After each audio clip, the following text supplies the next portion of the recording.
everybody, my name is Kyla. Welcome to my channel where I talk about the stock market and the economy amongst other things. Today I want to talk about how social media shapes perception. Moo has a lot of thoughts on this, but one thing that I've been trying to square, and I've been trying to do it for a while, is the distance between online discourse and real world action. So I spend a lot of time on this topic, like a lot of time, and it's because I think it's really important. A lot of people end up shrugging off how people feel about certain things because people are people and it's always pretty volatile and it's prone to change. But there's always something within these weeds of whispers that can help us figure out what we need to change about things. And the economy is weird right now. We all know this and we all feel this. There's a lot of politics coming. We're about to go into an election year. There was a debate last night. There was a lot of governor races the past few days, last night really. And of course, political sentiment is going to shape how we feel about the economy. I interviewed David Dayen recently of the American Prospect, and he said about this, Republicans are going to focus on inflation even if the inflation statistics are pretty moderate at that time. They think it's a winning issue. The Democrats are going to try and focus on the fact that over 10 million jobs have been created under Biden's presidency, that the unemployment rate is at historic lows, that the gap between black and white unemployment is at historic lows. There's a problem with touting the economy too much when people's circumstances don't feel like that they're in the same place. I don't know if I'd say demeaning, but it seems like it sort of erases people's experience to a certain degree. And people care about inflation, but President Biden has really only been focusing on jobs. YouGov asked 1,000 registered voters what their top priority was, and 64% said lower prices on goods, services, and gas, while 7% said jobs. The New York Times and Siena College released the results of a similar poll and found that discontent pulsates throughout the Times/Siena poll, with a majority of voters saying Mr. Biden's policies have personally hurt them. 2/3 of the electorate sees the country moving in the wrong direction. Voters under 30, a group that strongly voted for Mr. Biden in 2020, said they trusted Mr. Trump more on the economy by an extraordinary 28 percentage point margin after years of inflation and now higher interest rates that have made mortgages far less affordable. And honestly, that's not that surprising. If you've been paying attention, you can sort of see these seeds of discontent and people want to blame somebody. It's weird, still, but people are tired and they're upset. And they're frustrated. And it's so many things. Like, the economy is fine, but it could be better. As Joey Politano said, Americans are richer than at any time before in history, but are substantially poorer than a person in 1998 would expect. Also, as Joey points out again, middle-income families have been squished by cars and gasoline. But there are points of growing concern. The New York Fed reported that delinquencies on auto loans and credit cards were rising sharply, and with consumer credit surging 16% past pre-COVID levels, that is going to put a constraint on households as people pay down debt. People also want prices to go down. They don't care that they've stopped increasing. They want to return to normal. Simply slowing the rate of price increases isn't enough. People want actual prices to decrease. As Lisa Cook stated, Americans may be pessimistic because they're not just looking for slower inflation, but for prices to return to where they have been before the pandemic. But the problem is, if prices return, we have deflation, which is a monster and a beast and not something that we want to deal with. Housing affordability is one thing, but now nothing is affordable. As Tom and Joseph Smith wrote, the cumulative inflation since 2019 feels like theft to our readers. The deal people got in the Trump economy was that true financial security was out of reach, but at least stuff was cheap. Now corporate America has ensured even stuff isn't cheap, so people are angry. And the labor market is getting funky again. Nominal wages are slowing. People are slowly hiring again, specifically in tech and finance, the continuation of the tech session. Ian Siegel, the ZipRecruiter CEO, said job seekers are taking longer to find work, and those currently employed are changing jobs with less frequency. Alex Williams of Employ America states that the economy sucks because where workers gain leverage, their employers tended to push the cost of that leverage onto customers, which intensified a vicious cycle of service workers and customers getting mad at each other. And then, of course, changing industries too. Part of the vibe shift is that tech has changed. You can no longer really be a product manager, mad at pulling in $300K a year. It's a different environment that we're going into. As Will Mandis points out, where the last 10 years of SaaS were defined by sales, highly mechanized, process-driven, incremental growth, we're entering the deals era. OpenAI/Anthropic, complex legal agreements, one contract that governs hundreds of companies. And there's actual recessions too. So of course, a lot of industries have been in recession, like retailers, freight, home builders, big tech, airlines, etc., as Connerson highlights, offset with things like growth and education, healthcare, and hospitality. But It all feels bad, and then people don't know what Biden has done. The Biden administration has done a lot. The American Rescue Plan was like the best policy package that we've had over the past 40 years. And it allowed the US to have the highest economic growth out of all of the G7 countries post-COVID. But the Biden administration hasn't marketed this in the right way. Part of it is oblivion, which I've talked about before. A lot of people are mad that Biden broke the rail strike, even though his administration helped to negotiate it. A lot of people say he's not helping the working class, even though he walked the picket line of the UAW. Part of it is also misallocated blame. So the Supreme Court is the issue with student loans, not Biden. The Supreme Court struck down Biden's attempt to cancel student loan debt. President Biden is still out there trying to provide some form of student loan debt relief, particularly for those who owe more than they borrowed. What an absurd system. Those who have been paying for more than 25 years, again, absurd. And those that got wrecked by for-profit colleges, and I won't repeat absurd a third time. Part of it is the truth that they won't want you to know mindset. As Semaphore wrote, just over half of voters said that they had heard that inflation had fallen from 8.3% to 3.2% since 2021, but by a 24-point margin, voters said they don't believe that inflation had fallen that far. And this is really the important part, is the last bullet point. People don't believe what they read, but they believe what they read in some aspects. And this gets into media's role in economic perception. You would have to be a fool to point to one thing, including vibes, as being the whole reason that the economy feels funky. But media is a big forcing function in how we perceive the economy. How people perceive the world is formed by information communicated to them. As Will Stansel highlights, almost all of that information ultimately comes from the media. Crime is also a compelling illustration of how people's conception of the world is built with facts gathered from media. Put lots of crime news on their TV and phone, and they'll almost always think crime is a growing problem, even if it falls. Why would the economy be different? As Claudia Sam, ever brilliant, said, the question is not why people are gloomy. They're gloomy because of high inflation. The question is, why are they so much more gloomy than in the past when inflation was high? It's not new that people don't care about the level of prices. Look at patterns in the past surveys. That doesn't explain it. Really, truly, people, the economy is not as bad as the 1970s/early 1980s.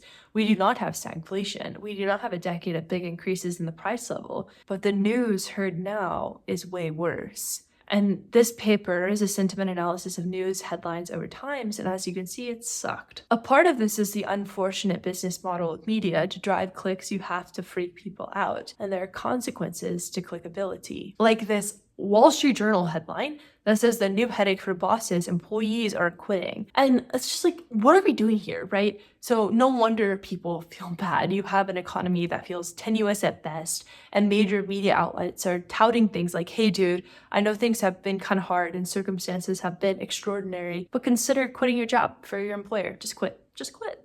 It won't be harmful. It won't hurt you at all. Just do it. And so that's one part of the problem, but then there's this vortex of social media, a place built to air grievances where virality is a function of saying wrong things loudly, and the incentives are totally misaligned. Eyeballs are monetization tools, and the only way that you're going to attract them is that if you give them something to stare at. HelloYouTube.com. There's also the symbolism involved with social media. This is something I've been really trying to figure out, but number one, showing anxiety is the way that you show that you care. So it's no longer enough to just be like, I get it. You have to be freaking out to show that you're passionate or that you're empathetic to the situation that others are going through. And people will end up attaching themselves to an opinion because there's safety and certainty, even if that certainty is misplaced, emotional regulation via based takes. But the problem with this is that it creates grandstanding where someone's personality and self-worth becomes completely tied into the suffering of others. The takes become completely detached from those that some claim to be advocating for because it's all signaling to others that they get it. Social desirability bias, which can shape elections to a whole separate conversation. And TikTok is really bad about this. As a TikToker, I know what kind of videos will go viral. I know that if I sit down and say, listen, the world's on fire and I have the fire extinguisher, watch this video, it'll go viral. I know that. And I know that if I do a video explaining the function of deflation and how it's not that good to root for prices to go down, it's not going to go viral. You're very aware of the incentives that you have if you make videos online. You're very aware. There's so much to say here too, because of the way that TikTok is designed, it creates this what about me effect, because it's a For You page. And so if you get a video across your For You page, you're like, it's for me. And so if it pushes back against something that you believe or some sort of bias that you hold, it's, this algorithm is the closest thing that we have to a supernatural deity. So if all of a sudden your algorithm is like, hey, maybe rethink this thought through this video that's kind of nuanced and has research backing it up, you're like, whoa, like I need to stay in my echo chamber. This is the For Me page. Why would you serve something that isn't for me? So TikTok is effectively the worst echo chamber you can imagine because the creators are incentivized to tell the audience something that will keep the audience glued to them. The audience wants to consume things about their pre-existing views. Please note, it's all a generalization. It doesn't apply to everybody. And even if you're a young person that doesn't use TikTok, others around you do, which brings that halo of confirmation bias around you. I won't continue for too much longer on this tirade, but it's a function of the loneliness crisis, people feeling stagnant and frustrated, the little animal part of our brain that seeks negative news, and the desire for things to be different. It's complicated and it's not easily summarized, but there's one tweet that does a good job at summarizing some parts of it. The economy can be summed up by an experience I had at a recent family reunion. Everyone was complaining about how shit the economy was and how expensive everything was. I pointed out that for the first time ever, every adult present had a good paying job they liked. 3 people present had just been bragging about doubling their salaries. 2 people had just gotten back from their first ever Europe trips. The raises and the jobs were things that they felt they had earned. And maybe they had. The prices going up were the government's fault. So that's one part of it. People just being like confused. And then there are real pain points too. That can't be discounted. People are hurting and they are trying to find a home for that. Things are loud and confusing and overwhelming, and it's endless destruction whenever we turn on our little magic glow boxes and scroll. And, of course people aren't okay. Of course they log on to TikTok to scroll and to try and numb the frustration and comment something to try and get that sense of control. One thing that I try to do whenever I fly, which is a lot, is talk to the person sitting next to me.